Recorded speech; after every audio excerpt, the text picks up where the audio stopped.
여러분 반갑습니다. 대원교회 온라인 제자훈련 예수님의 사람. 오늘 5단원 이제 3과 말씀 함께 나누어 보려고 합니다. 5단원 전체의 타이틀은 성령 충만한 사람이고요. 세 번째 오늘 우리가 함께 나눌 3과의 주제는 구하는 자에게 주시는 성령입니다. 누가복음 11장 13절 말씀이요. 너희가 악할지라도 좋은 것을 자식에게 줄 알거든 하물며 너희 하늘 아버지께서 구하는 자에게 성령을 주시지 않겠느냐 하시니라. 아멘. 우리가 그 성령에 관한 말씀들을 계속 나누고 있습니다. 첫 번째 그 5단원 첫 번째 과에서는 우리 시대에 임하는 두 가지 부흥이라는 제목을 통해서 성령과 또 악한 것들이 각기 이렇게 충만하게 임하고 있는 시대라는 우리 시대의 그 현실적인 모습들을 살펴보았고요.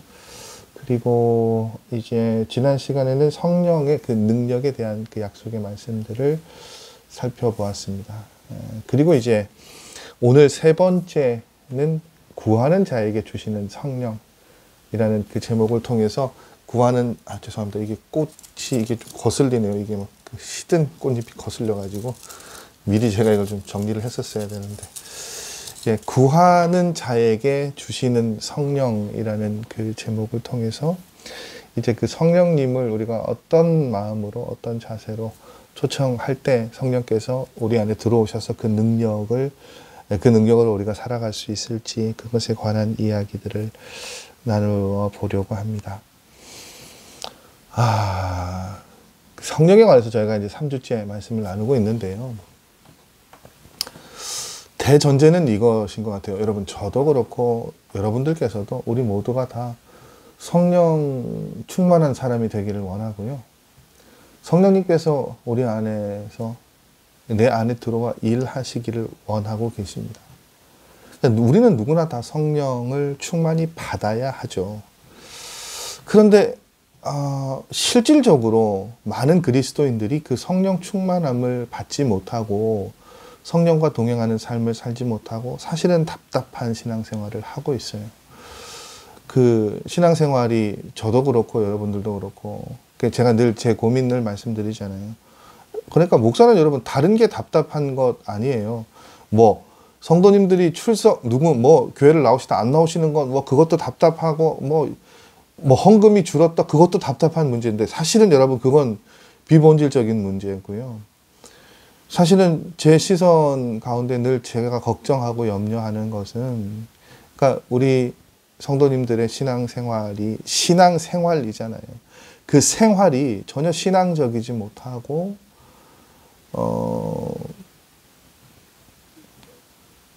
그리스도인으로서 가지고 누려야 될 것들을 가지고 누리지 못하는 것들이 보이면 사실은 굉장히 초조하고 마음이 어렵습니다. 예배를 드리는데 예배 안에 충만함이 없죠. 예배를 드리는데 우리 안에 기쁨이 없어요. 예배를 드리는데 하나님께서 주신 말씀이 온전히 선포되어지지도 않고 받아들여지지도 않습니다.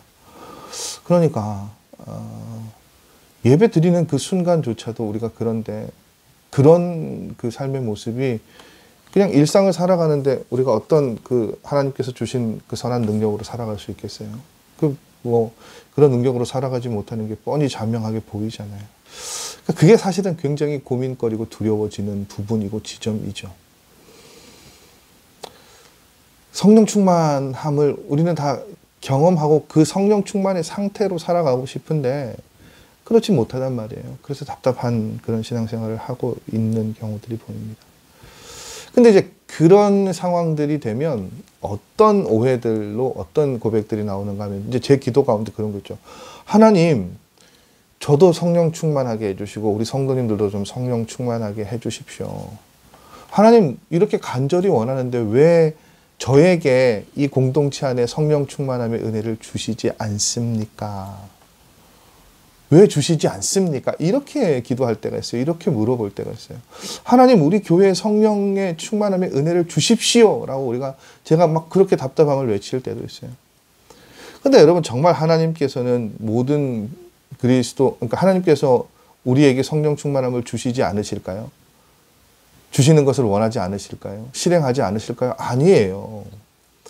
그러니까 기본적이라는 표현은 좀 적절하지 않은 것 같은데, 그러니까 하나님께서는 우리 모두가 성령 충만한 존재이기를 원하고 바라고 계세요.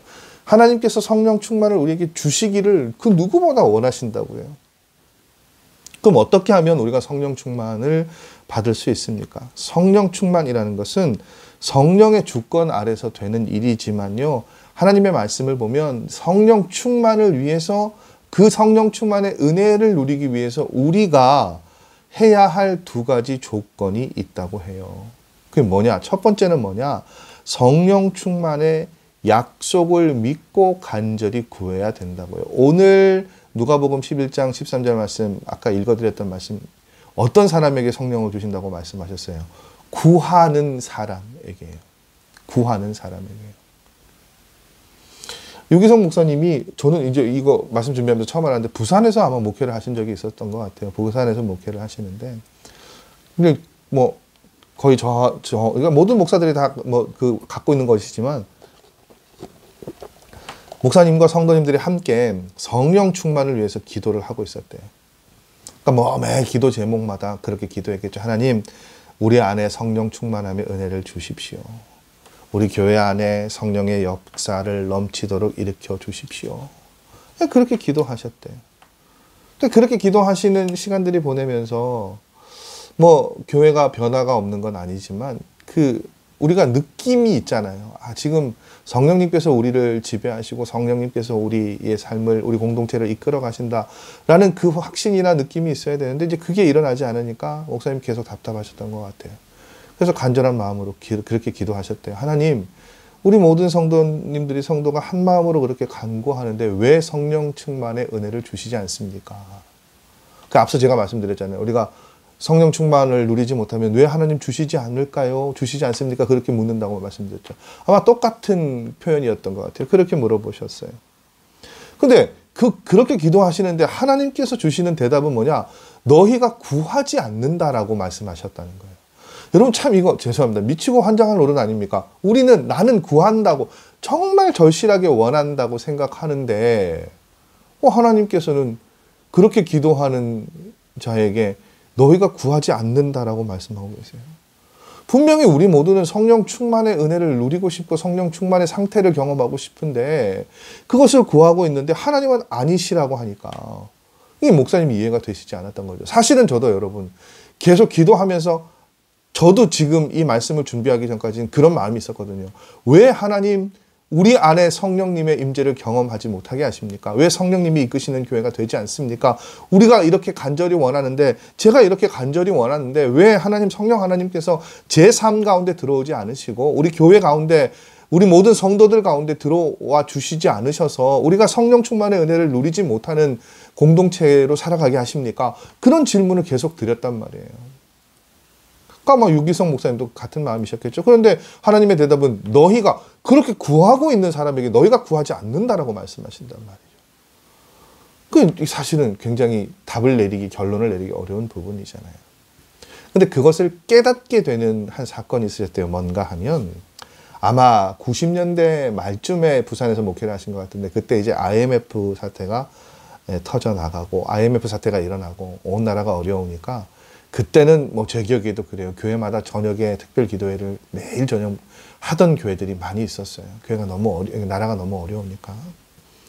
그래서 막 간절히 기도하고 눈물 흘리면서 기도하고 막 합심해서 기도하는데 어느 날도 똑같이 기도회를 인도하고 있는데 평상시에 잘 나오시지 않던 집사님이 눈에 띄셨어요. 그래서 이제 목사님 생각에 그런 생각이 드셨대요. 야, 평소 때 기도하지 않는 저 집사님이 이렇게 나와서 기도하실 정도면 하나님께서 역사하시겠구나. 우리에게는 소망이 있고 희망이 있구나. 그런 마음이 드셨대요. 그 집사님을 보시면서. 이제 흐뭇하셨겠죠. 그런데 그 다음날 아침에 이제 그 저녁에 보이셨던 집사님이 전화가 온 거예요. 근데 다짜고짜 전화를 하시고 난 다음에 건네시는 말씀이 뭐냐면 목사님, 융자가 나왔어요. 이렇게 말씀을 하시는 거예요. 앞뒤 맥락 없이. 무슨 말인가 어리둥절했는데 집사님이 자초지종을 설명을 하시는 거죠. 뭔가 하면 전 재산을 투자해서 사업을 치르고 이제 사업체를 차리고 은행의 마지막 잔금을 치러야 되는 날인데 융자가 나오기로 했던 은행이 IMF 때문에 융자를 낼 수가 없는 상황이 된 거예요. 뭐 그때 당시에는 정말 그런 일들이 비일비재했잖아요.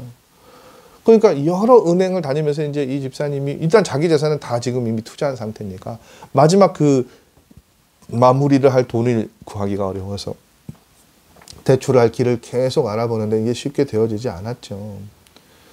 이제 마지막으로 들린 은행에서 바로 거절당한 게 아니라 내일 다시 한번 와보라고 이야기를 했고요. 그리고 그 마지막 은행에서 내일 와보라는 이야기를 듣고 집으로 가던 길에 교회에 들리시게 된 거예요. 그 기도회가 매일 저녁 열리고 있으니까 불이 켜져 있는 교회에 들어오셔서 그냥 뭐 자기도 모르게 교회 예배실 안으로 들어와서 앉아 있는데 내 문제가 너무 시급하니까요. 뭐 지금 뭐 목사님은 순서대로 하셨겠죠. 나라를 위한 기도 뭐 여러 기도를 하셨는데 뭐 그런 뭐 환자를 위한 기도 뭐 이런 기도는 그냥 귀에 들어오시지도 않았나 봐요. 그냥 하나님 이 융자를 좀 받게 해주십시오. 그것만 기도했나 봐요.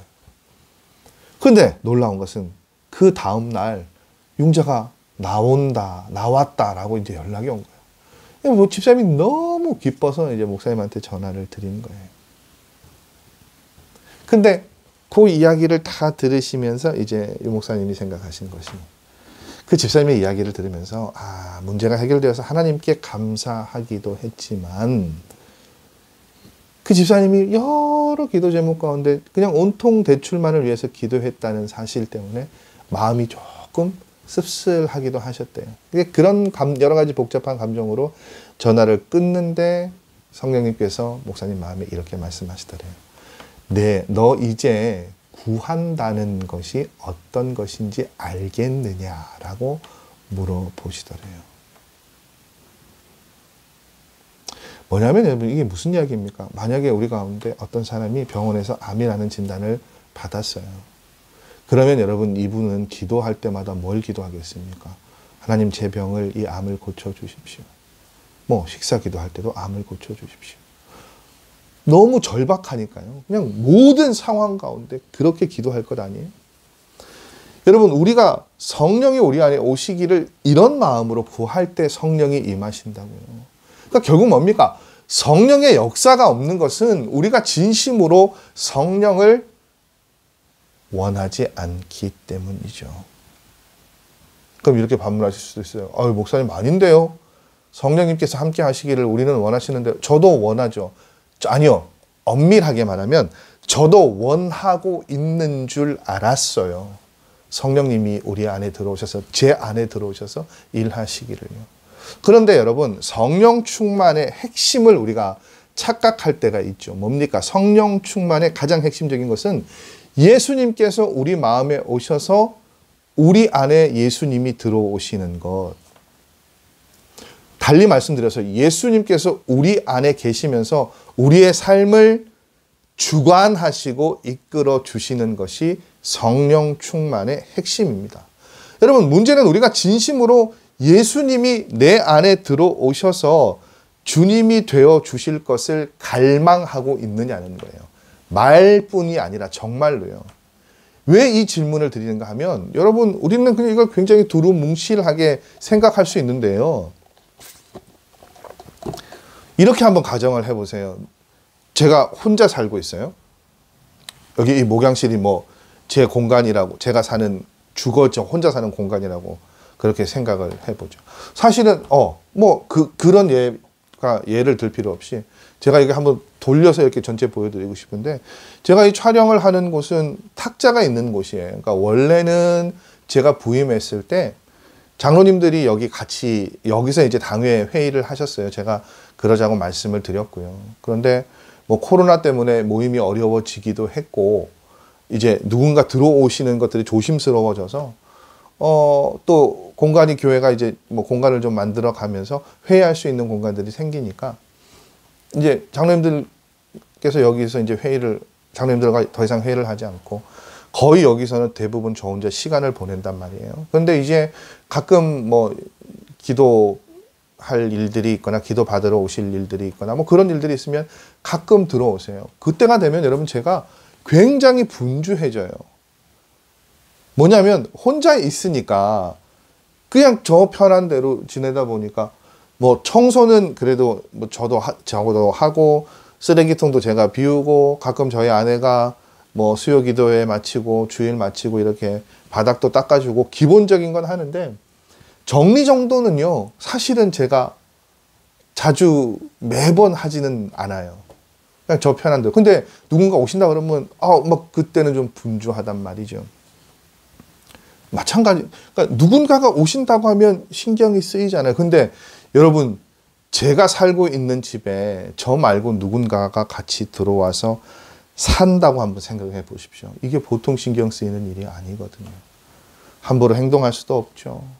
함부로 화를 낼 수도 없죠. 여러분 그렇다면 예수님께서 우리 마음에 오시는 건 어떨까요?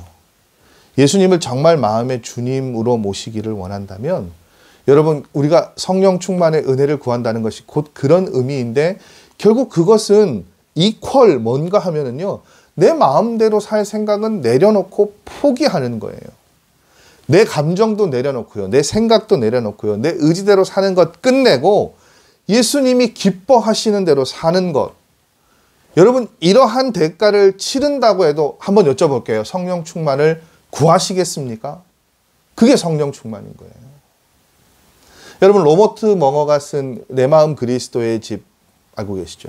거기 보면 나오잖아요. 마음 구석구석에 뭐 다 정리해야 되고 청소해야 되는 것들, 그 우리가 내려놓아야 될 그 죄악된 육신의 정욕들을 그렇게 그 표현해서 쓴 책이잖아요. 여러분 그럴 용기들 그런 준비들이 되어 있어야 뭐가요? 그게 정말로 성령 충만함을 원하는 거예요.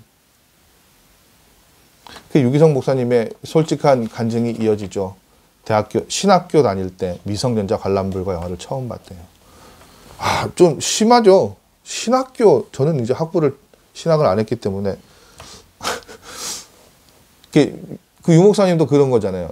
내가 20살이 되면 그런 영화를 한번 봐야 되겠다. 저도 뭐 그런 생각이 있어가지고 대학교 가면 이제 극장 가서 이제 그 어른들이 보는 어른들의 영화를 좀 보고 싶은 생각이 있었는데 신학교는 좀 달랐을 것 같은데 저는 제가 학부를 신학교로 갔다면 그건 좀 고민해 볼 문제였을 것 같은데 이제 유 목사님은 고민하시다가 보셨던 것 같아요. 근데 이제 영화를 보고 난 다음에 목사님은 아마 죄책감이 들으셨던 것 같아요. 그래서 그런 거죠. 나 같은 사람은 버스 탈 자격도 없다라고 그렇게 죄책감이 들어서 그 신학교 기숙사까지 걸어가셨대요.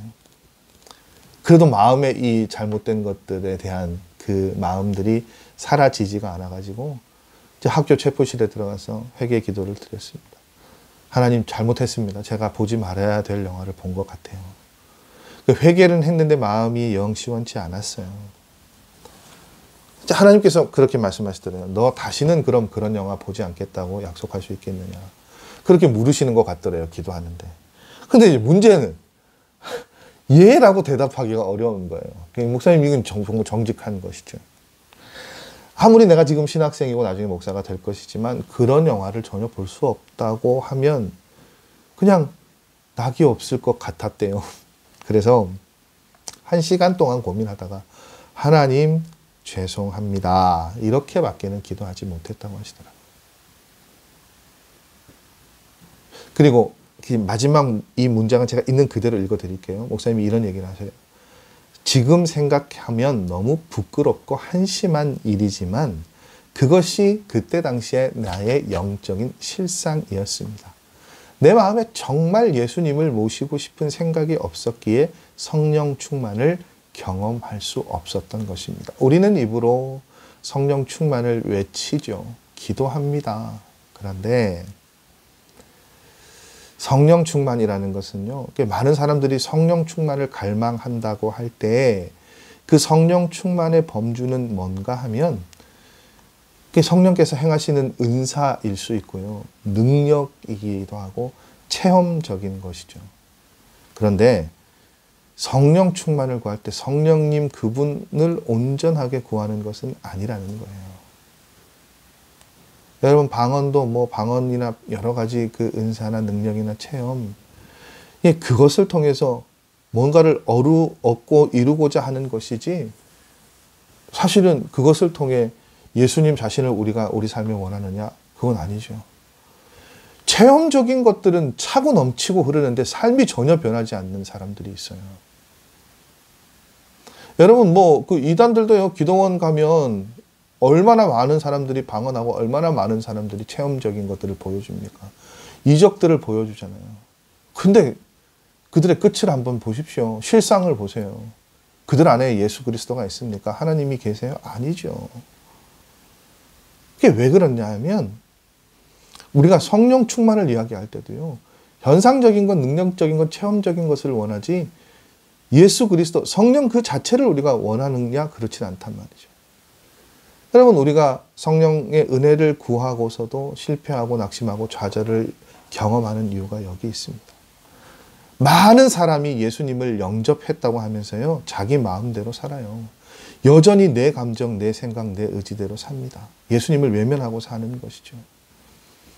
여러분 참 이것도 저도 아직 내려놓지 못한 것인데, 제가 최근에요, 제 페이스북이나 이런 쪽에 일면식도 없던 목사님들인데 이렇게 친구 신청을 하셔서 다 받아들였다가 다 한번 정리한 적이 있어요.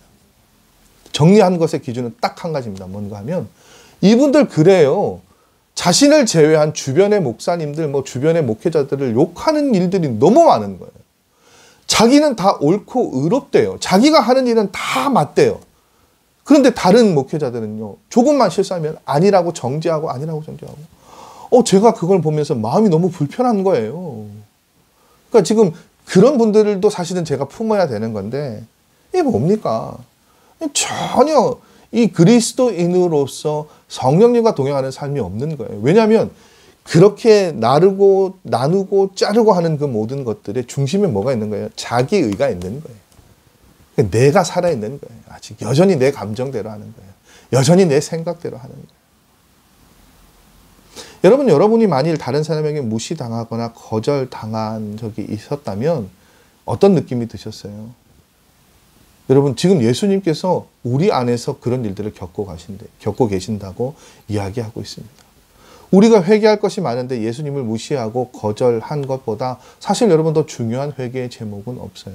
근데 이 일들이 매일 우리 안에서 반복되어져 일어납니다. 말로는 우리가 성령 충만을 원하고 예수 그리스도께서 내 안에 들어와 사시기를 원한다고 하는데, 우리의 삶은 여전히 내 생각, 내 중심을 내어줄 의향이 없어요. 예수님께 그걸 비워드릴 생각이 없습니다. 우리가 그렇게 살아가고 있단 말이죠. 여러분 우리가 잘 알고 있는 사도행전 1장 12절에서 14절 말씀 보십시오. 제자들이 우리가 잘 알고 있는 성령님의 임재하심을 마가다락방에서 경험하실 때 어떤 모습으로 성령 충만을 기다렸습니까? 잘 알고 계시는 말씀이죠. 마음을 같이 하여 어떻게 해요? 오로지 기도에 힘쓰더라. 이것이 사도행전 1장 14절 말씀의 마지막 부분이에요. 마음을 같이 하여 오로지 기도에 힘썼다고요. 자, 예수님께서 승천하시면서 성령님을 약속하셨죠. 보내어 주실 것이라고요. 분명히 제자들을 비롯한 예수님을 따르는 무리들이 그 예수님께서 약속하신 성령을 받기 위해서 기다리며 기도했을 거예요. 그런데 이 책에 보면 이제 그런 표현이 있죠. 처음부터 120명이 아니라 더 많은 숫자가 모였을 건데 어떻게 해요? 떨어져 나가는 거예요. 아무런 변화가 일어나지 않으니까 하루가 지나니까 조금 몇몇, 이틀이 되니까 몇몇, 그렇게 자꾸 이탈을 하는 거죠. 시간이 지나고 120명이 끝까지 남아서 기다렸을 때 성령님의 임재를 경험하게 되었습니다. 핵심은 뭡니까, 여러분? 제자들이 능력을 구했습니까? 남아있는 120명이 능력을 구해서 그 자리에서 남아있었고 그 가운데 성령님의 임재를 경험했습니까? 아니요. 예수님께서 약속하신 성령님을 원했죠. 약속하신 성령을 충만하게 부어주실 때까지 기다리면서 간구했어요. 그리고 그렇게 기다렸을 때 열흘째 되던 날 오순절에 강력한 성령의 충만함을 받았습니다. 그리고 우리가 잘 알고 있는 것처럼 성령 충만이 임하자 그들이 권능을 받고 세상을 뒤집어 놓는 강력한 사역을 할 수 있었죠. 여러분, 오늘 이 말씀을 통해서 우리가 딱 한 가지 질문을 서로 우리에게 스스로에게 물어보고 답을 얻기를 원해요. 뭐냐면 여러분, 정말로 여러분 성령 충만을 지금 구하고 원하고 계시는지 그걸 한번 스스로 자문해 보십시오. 그리고 지금까지도 여러분 성령 충만의 은혜들을 구하셨다면 무엇을 위해 구하셨는지 한번 물어보셨으면 좋겠어요. 분명한 것은 여러분, 오늘 이 5단원 3가의 말씀을 통해서 성령 충만은요, 특별한 사람이 아니라 그리스도인이면 누구나 받을 수 있고 받아야 한다라고 말씀하시는 것을 우리가 볼 수 있었습니다. 근데 여러분, 그 성령 충만을 받으려면 어떻게 해요? 성령 충만의 약속을 믿고 구할 수 있어야 하고요. 그 성령 충만의 핵심은 뭡니까? 예수님이 내 마음에 들어오셔서 내 주인이 되시는 거예요. 예수님이 내 삶을 지배하셔야 돼요. 내 삶을 내어드려야 돼요. 여러분, 내 생각이나 내 감정이나 내 의지나 내 의는 다 내려놓고요. 예수님께서 내 삶의 주인이 되시기를 원합니다. 이것에 대한 갈급한 구함이 있어야 되고요. 여러분, 그럴 때 어떻게 해요? 그 갈급함이 있을 때 성령님께서는 우리 가운데 계십니다. 오순절 다락방의 제자들이 약속한 것을 받을 때까지 기다렸던 것처럼 여러분, 그렇게 끝까지 구하실 수 있어야 돼요. 그렇게 끝까지 구하는 사람에게 성령님은 다가오시고 약속하셨던 성령의 능력을 우리 가운데 허락하여 주십니다. 우리 사랑하는 이 제자반의 모든 성도님들, 저하고 이제 그렇게 성령님이 함께 우리 삶 가운데 들어오시기를 구하실 수 있었으면 좋겠어요. 네, 정말 그렇게 우리 모두가 간절히 구함으로 성령으로 함께 하나 되는 일들을 경험할 수 있었으면 좋겠습니다. 자, 5단원 3가의 말씀은 여기까지고요. 다음 주는 네 번째 시간, 순종하는 자에게 주시는 성령이라는 타이틀로 여러분과 함께 말씀 나누도록 하겠습니다. 오늘이 5월, 이제 녹화하는 시점은 3일이에요. 내일 오픈이 되고 나면 굉장히 분주하신 주말이실 것 같습니다. 어린이날부터 다음 주 월요일 어버이날까지는 여러 가지로 많이 분주하실 텐데, 여러분들 분주하신 가운데서도 늘 말씀 가까이 하는 일들 게을리하지 않으시고 잃지 않고 그 말씀 붙잡고 한 주간도 승리하실 수 있는 우리 성도님들의 걸음들 되셨으면 좋겠습니다. 성령님께서 함께 하시는, 성령님께 우리의 삶을 내어드리는 그 일들을 위해서 오늘도 또 이 한 주간도 우리 서로 열심히 기도했으면 좋겠습니다. 저도 여러분도 성령님께서 이끌어 주시고 또 성령님께 우리의 삶을 내어드리는 그런 일들이 정말 속히 일어났으면 좋겠어요. 그래서 우리 서로가 눈빛만 봐도, 얼굴만 봐도, 표정만 봐도, 말하는 것만 봐도, 행동하는 것만 봐도, 아, 목사님이, 아, 우리 집사님이, 권사님이, 아, 성령님과 함께 하시는 삶이구나. 그것들을 저절로 알 수 있도록 그렇게 간절히 구하심으로 성령님께서 우리 각자의 삶을, 그래서 우리 모두의 삶을 이끌어 주시는 그런 일들을 함께 경험하고 나눌 수 있었으면 좋겠습니다. 성령 충만한 사람, 성령 충만한 교회, 그런 제가 되기를 원하고 그런 여러분이 되셨으면 좋겠고 그런 우리 대원교회가 되었으면 좋겠어요. 그것들을 위해서 한 주간도 열심히 기도하시고 그 성령님의 임재를 사모하실 수 있는 여러분들 되셨으면 좋겠습니다. 다음 주에 저는 다시 뵙겠습니다. 여러분 한 주간도 분주하시겠지만 행복하시고 또 혹 흩어져 있는 그 가족들 만나시는 일정들 약속되어져 있으시다면 여러분들 주님 안에서 기쁨으로 그 귀하고 기쁜 시간들 함께 나누셨으면 좋겠어요. 먼 길 오가시는 분들 계시다면 안전하게 잘 다녀오실 수 있도록 기도하겠습니다. 저는 이제 한 주간 잘 보내시고 다음 주 이 시간 여러분 찾아뵙도록 하겠습니다. 한 주간도 여러분 승리하시고 주님 안에서 행복한 한 주 한 주 은혜로운 하루하루의 시간들 보내시기를 바라겠습니다. 다음 주에 뵙겠습니다. 여러분들 안녕히 계십시오. 다음 주에 뵙겠습니다.